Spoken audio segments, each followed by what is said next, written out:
Divine Indifference. By Orthoris. Poster's note. This is a My Little Pony fan fiction. If you like the story, show the writer you like the story by clicking each chapter to give them the viewer count and give them a like vote. This lets them know you like the story and the work they put into it. End Poster's note. Prologue.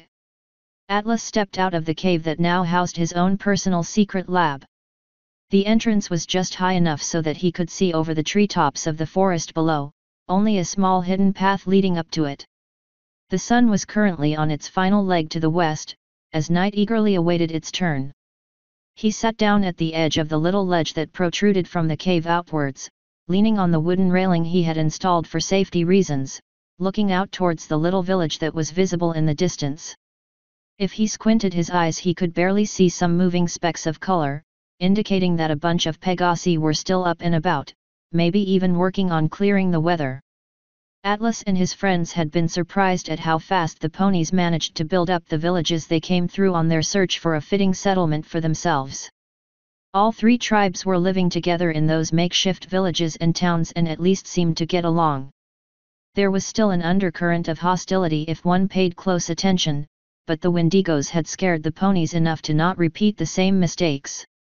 Despite all of this, there were still some places that followed a purist ideology. The Cloud City floating along in the distance was a testament to that. Atlas had traveled Equestria for about 4 months before finding the cave he now sat in front of. Sadly they weren't able to find any of their friends amidst the masses of ponies still settling down, so the whereabouts of Crimson and his family, as well as Amber, were still an unknown. The cave's location was ideal, somewhat out of the way while still being close to civilization, as well as a body of water and plenty of fruit-bearing trees. The fact that the Earth ponies were growing food for every pony now, also meant that they could just go into town and buy whatever provisions they needed. For just that reason, Star Swirl had decided to live there instead of joining Atlas and Discord in their little house cave. Of course he still visited as often as he could, as he heavily participated in the experiments that Atlas conducted and even had his own little research corner set up inside. It took them almost a year to set everything up, as they decided to smooth out the walls and even excavate a few extra rooms. And since they, or more specifically, Atlas wanted this place to be a secret, they had to do so without being noticed by anybody. Star Swirl's vast knowledge of illusions helped out immensely in this endeavor. By now, permanent wards were set up that made the entrance of the cave look just like a regular mountainside. Atop of those, layers upon layers of security spells and runic circles worked together to make the place as secure as possible. Atlas floated the carrot he had taken out with him for a snack in front of his mouth and started nibbling on it while he watched the sun sink over the horizon, content with just taking in the view for a while. Life had taken a turn to a more relaxed state. No longer did he have to work for some pony, spending his days researching or spending time with Discord and Star Swirl. He quite enjoyed his current lifestyle and would be happy if no cataclysmic event demanded his attention in the near future. Dad! Discord called from within the cave. Dinner's ready. Coming. Atlas called back, biting off the last piece of his carrot before getting up and walking back inside. Immediately inside was a large cavern close to a small house in size.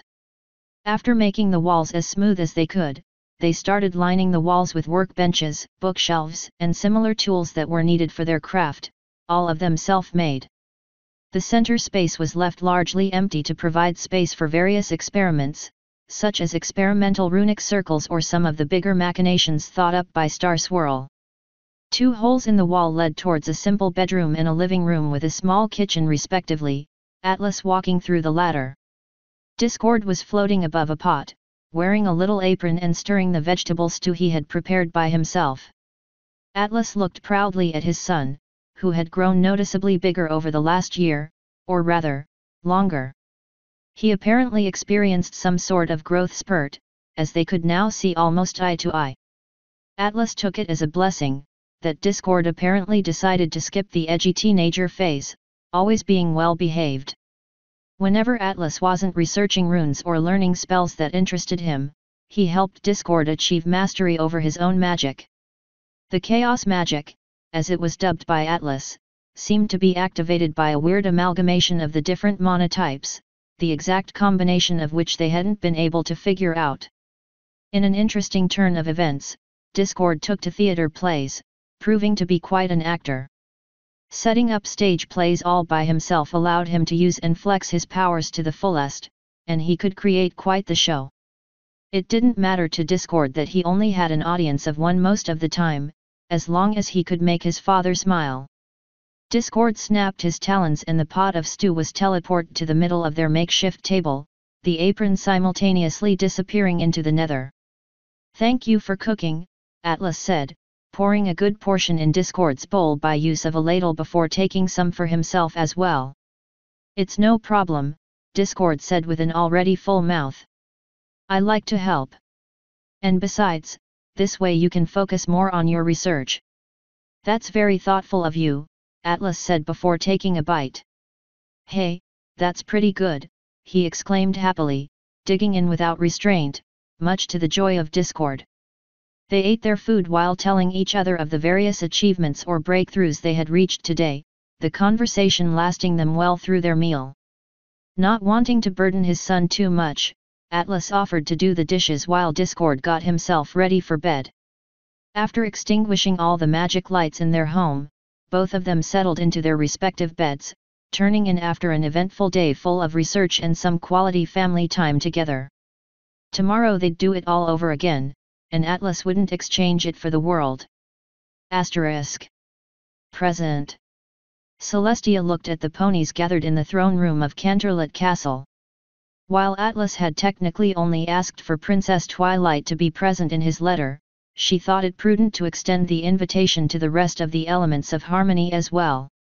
As such, aside from the usual guards, 6 mares sat at the bottom of the stairs leading up to the throne, excitedly chatting amongst themselves. Spike had decided to stay behind to mind the newly formed castle, trying to familiarize himself with its layout. On the outside, Celestia appeared to be as calm as she always was, but on the inside, she was quite anxious. While Atlas may not have looked the part last time she'd seen him, he was technically her senior by a good amount of years. Celestia had done quite a few things he had specifically told her not to do, which would no doubt make him mad at her once he found out. And Atlas always found out when Celestia did something she wasn't supposed to do. The giant set of red and gold doors to the throne room opened, silencing every conversation currently held, with the 6 mares expectantly looking towards them to see who was entering. Celestia knew it couldn't be Atlas, since he had a tendency to show off a bit. His entrance would be a lot more interesting. Princess Luna stepped through the doors, closing them behind her with her magic before approaching the group. "Thank God, I'm not late," Luna said, much to the confusion of every pony present, sans Celestia. "Thank God," Twilight mouthed the words she just heard, never having heard the expression before. "Your questions will have to wait, Twilight," Celestia said, knowing full well that if she allowed Twilight to start asking questions there would be no end to it. "Yes, Princess," Twilight said politely, indicating a slight bow with her head. "You are a princess as well, Twilight Sparkle," Luna reminded her as she passed the group of friends, ascending the stairs towards her throne. "You should join us at your rightful place." "Thank you, but I'd rather stay down here with my friends," Twilight replied with a smile, receiving approvals from the mares gathered around her. "As you wish," Luna responded before turning towards Celestia. "Any news yet?" "Not yet, although I imagine the time draws near," Celestia said, looking out one of the huge windows. "It should only be a matter of minutes now." Just as she finished her sentence, a familiar white flame erupted in midair before her, blinding every pony present and leaving behind a pure white scroll in its wake. Celestia smiled at the coincidence, while the girls at the bottom once again went silent in expectation. Celestia and Luna shared a knowing look before Celestia touched the small runic circle that held the scroll together with her hoof, causing it to unfurl. Instead of the expected words, a drawing of a single, rather complex-looking runic array greeted her. She was fairly certain that Atlas wanted her to draw the circle somewhere, but she didn't really feel up to the task. It was entirely possible that this was a test and she didn't want to disappoint. "Luna? Would you like to do the honors?" Celestia asked, showing her sister the letter. "You were always more talented in the runic arts." "With pleasure," Luna exclaimed happily. She took the scroll from Celestia's magical grip and scanned the array drawn on it. Excitement started to spread inside her as she saw quite a few runes she'd never seen before, meaning Atlas had made quite a bit of progress in the field.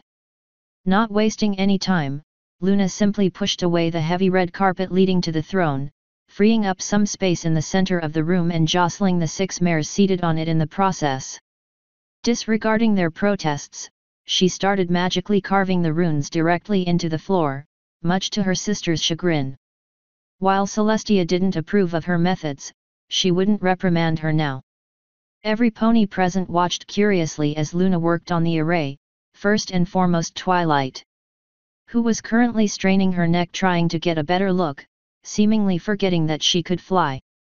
Luna completed her task in short order, before starting to pump magic into it as soon as she was sure everything was where it should be. The array started to glow a soft blue before pulsing once, signaling that it was ready. Twilight was just about to ask a question about it when she was once again cut off, this time by a quiet popping noise and the sudden appearance of Atlas. Celestia smiled when she saw that Atlas hadn't changed at all from when she last saw him, while Luna almost couldn't contain herself in her seat from the excitement. He still sported that same old grey coat, his mane was messy and unkempt, as always, and his flank was decorated by a weird creature that was apparently called a Titan. Atlas took in the room he found himself in, doing a full 360 and decidedly ignoring all the stares he was receiving. After he was satisfied with the evaluation of his surroundings, he approached the thrones and the mares in front of it. He sat down at a respectable distance and for the first time since appearing, acknowledged the presence of other ponies. "Your ceiling is way too high," Atlas announced. "So much wasted space." Twilight and her friends, as well as every guard within earshot, couldn't believe what they just heard. They knew that Atlas was important in some way or another, but to address the princesses so rudely without even providing the basic courtesy of saying hello dumbfounded them all. "Well, it is supposed to uphold appearances, rather than being functional," Celestia replied, gesturing towards the entirety of the needlessly large room. Atlas looked towards Luna and saw how on the edge of her seat she was, breathing a deep sigh. "I know you want to do it, so why don't we just get it out of the way?" With his words he spread his forelegs wide, as if anticipating to catch something. Before any pony could question his behavior, he was barreled over by a blue blur. Luna had jumped into the hug a little too enthusiastically, sending Atlas and herself sprawling across the floor. "I missed you so much, Daddy!" Luna exclaimed happily, snuggling up to the grey unicorn who wasn't fazed in the slightest. Yes, yes. I missed you too, Luna," Atlas replied, patting Luna's back. 1,000 years is a long time to be gone after all.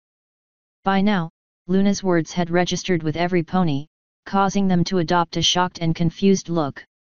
"You as well, Celestia," Atlas said from his prone position. "It's nice to see you've managed without me." By now, no pony knew what was going on, looking towards their princess for confirmation. Princess Celestia had always been their steadfast rock to hold onto when they didn't know what to do, and now, once again, they relied on her to explain the current situation. "It's nice to see you too," Celestia said, adopting a smile after taking in the room's general expression. Father.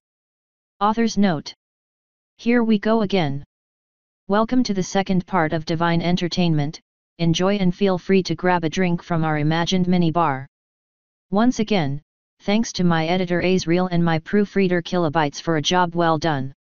Further thanks to Soren Mercer for helping out as well. Today's chapter was brought to you by this playlist. Come join us in the Discord channel. Lonk. Or the official Divine Entertainment group. Divine Universe. End author's note.